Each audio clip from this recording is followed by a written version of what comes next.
പപ്പടം കാച്ചിയിട്ട് നമ്മൾ ഇടുന്ന പാത്രത്തിൽ ഒരു ടിഷ്യൂ പേപ്പർ വിരിച്ച് കൊടുക്കുകയാണെങ്കിൽ പിന്നീട് നമ്മൾ പപ്പടം അതിലേക്ക് ഇടുമ്പോൾ അതിൽ നിന്നുള്ള എണ്ണയൊന്നും പാത്രത്തിലാവില്ല. അതേപോലെ തന്നെ പിന്നീട് നമുക്ക് പാത്രം ക്ലീൻ ചെയ്യാനും നല്ല എളുപ്പമായിരിക്കും. ചില ടൈപ്പ് ക്യാബേജുകൾ നമ്മൾ വാങ്ങിച്ചിട്ട് അതുകൊണ്ട് ഉപ്പേരി ഉണ്ടാക്കി കഴിഞ്ഞാൽ ഭയങ്കര വെള്ളം പിടിച്ച പോലത്തെ ഒരു ഫീലായിരിക്കും. ഭയങ്കര കട്ടി കൂടിയ ക്യാബേജ് ആണെങ്കിലാണ് അങ്ങനെ ഉണ്ടാവാറുള്ളത്. അപ്പോൾ അങ്ങനത്തെ ക്യാബേജ് കുക്ക് ചെയ്യുന്ന സമയത്ത് തുറന്ന് വെച്ച് വേവിക്കാനായിട്ട് ശ്രദ്ധിക്കുക.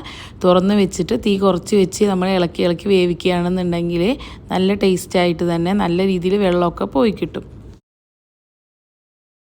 പപ്പടം കാച്ചാനായിട്ട് നമ്മൾ പപ്പട സൂചി കടയിൽ നിന്ന് വാങ്ങിക്കാറാണുള്ളത്. അപ്പോൾ അത് കിട്ടാത്തവരാണെന്നുണ്ടെങ്കിൽ ഇതേപോലെ ബാർബിക്യൂ ചെയ്യുന്ന ഒരു സ്റ്റിക്ക് യൂസ് ചെയ്യാം. ഇങ്ങനെ ഒരു സ്റ്റിക്ക് സ്ഥിരമായിട്ട് നമ്മൾ പപ്പടം കാച്ചാനായിട്ട് വെച്ച് കഴിഞ്ഞാൽ നല്ല ഹെൽപ്ഫുള്ളായിരിക്കും.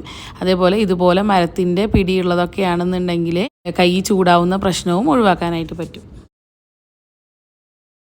കിച്ചൺ സിങ്കിൻ്റെ ഈ ഒരു ഭാഗത്തുള്ള അഴുക്ക് ക്ലീൻ ചെയ്യാനായിട്ട് നമുക്ക് ഇതേപോലെ ഒരു ടിഷ്യൂ പേപ്പർ നനച്ച് കൊടുക്കാം. ടിഷ്യൂ പേപ്പറിന് പകരം ക്ലോത്ത് പീസും എടുക്കാവുന്നതാണ്. ടിഷ്യൂ പേപ്പർ ആകുമ്പോൾ നമുക്ക് യൂസ് ചെയ്തതിന് ശേഷം കളയാവുന്നതാണ്. അതുകൊണ്ടാണ് ടിഷ്യൂ പേപ്പർ എടുത്തത്.